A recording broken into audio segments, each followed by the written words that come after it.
What's going on, everybody? KG here. Today I want to go over the TCL 2025 lineup and go through each price that I see here on this document that was supplied to me. And this is going to be thanks to High Def News over on X. So thank you to him. Give him a follow.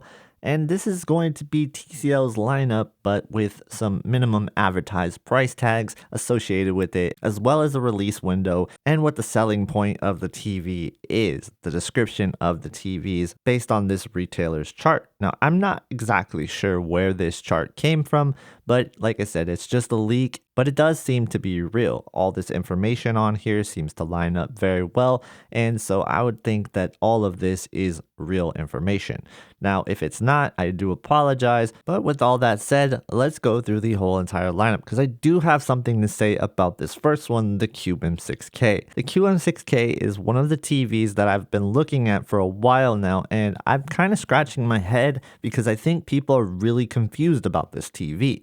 They think that it may be a replacement for a QM7 or a QM8. I get a lot of questions saying, should I buy the QM6K or should I buy last year's QM8? And I think it's not even really close, guys. You should just be buying the QM8. The QM6K is a budget TV. It is going to be like in the same realm as a U6N from Hisense. And if you looked at a U6N from Hisense compared to the U7N, it really isn't close. It's very much in the same realm as that. So if you're looking at a QM8 and you're looking at a QM6K, it's not going to be close. And same thing with the QM7. There's going to be a contrast difference there because not only is there more local dimming zones, but it's going to be brighter and more impactful in HDR as well. And if you don't believe me, look at some of these screenshots from Tech Steve's videos over on his YouTube channel. He compared the QM6K to the QM7 of last year and the QM8 of last year. And next to the QM8, it made the QM8 look like an OLED TV, and this thing looked very dull and unimpressive when he had it next to the QM8. Now, when it was next to the QM7, it did a little bit better, but still the QM7 just had more contrast and it stuck out more in HDR, and I don't know why anybody would want to buy the QM6K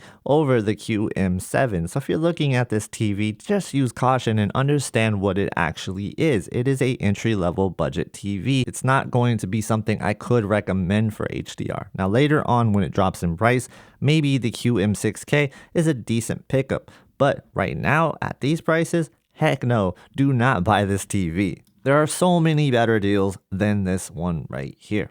Now let's move on to the next one in the lineup, that is the QM7K. Now this one, it's not released yet, but it does have a release date of March according to this document, so we could expect it this month perhaps. If you are looking for the QM7 replacement, the QM7K is going to be just that. Now looking at these prices, I can tell you that this is going to be launching a little bit cheaper than we saw last year with the QM7 in mind. So that's good to see. We're seeing a price decrease for the actual launch price. But one thing I do want you guys to keep in mind with these pricing is that it does say MAP, which is the minimum advertised price.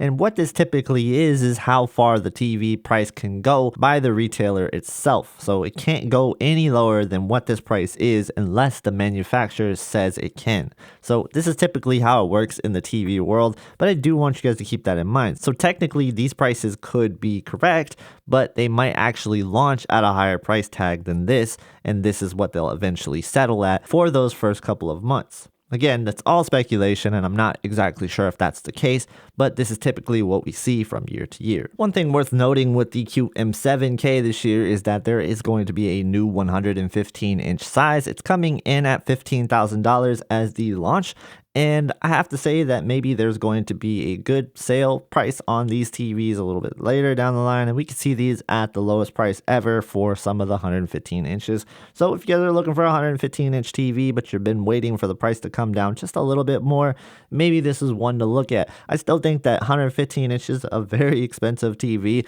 and it will have to come down a lot before most people consider it, but it's just something to watch for. Now, as we go up the lineup here, we see the QM8K, and what I'm noticing about the QM8K's price this year is that it's going to be very similar to the QM8's price last year. So the launch price looks to be in line with that, and we are going to see a little bit of a decrease in the higher sizes. But I do want to note that the 115-inch version of the QM8 last year is carrying over to this year. So there's not going to be a new 115-inch version of this TV. Now, the comment on the QM8K is going to be that it has a special panel. I'm not exactly sure what that means. I wouldn't be expecting the WHVA panel. I haven't heard that being used in this model. So that's just really what's listed on the QM8 description there. For the QM8, according to this document, you can expect this TV in May. Which brings me to this next one, the QM9 at 65-inch for $4,000. I didn't stutter there. That is $4,000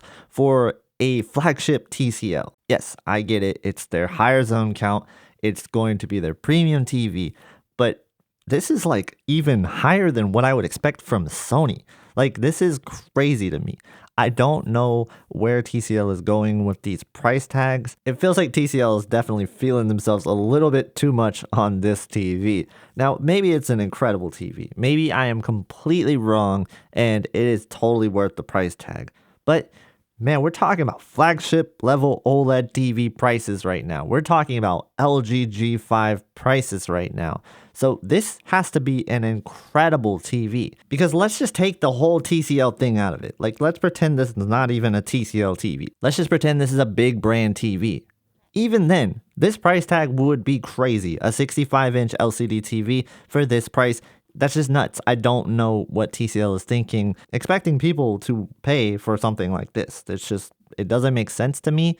But like I said, I could be wrong, and I hope I am wrong. But I don't think I am wrong. For the TCL QM9K, you can expect this in June, according to the document. Now, it's listed as having a special panel, much like the QM8K was listed as, and it says that it has flagship level zones, which is the first time we actually see this on the comments. And the next time you see it is on the one up from there, and that is the X11K, which I did see at CES, and it's a very impressive TV. But man, that price tag associated with both of these models, I think it's a lot, and it's going to be a tough ask for TCL, in my opinion, from the general consumer.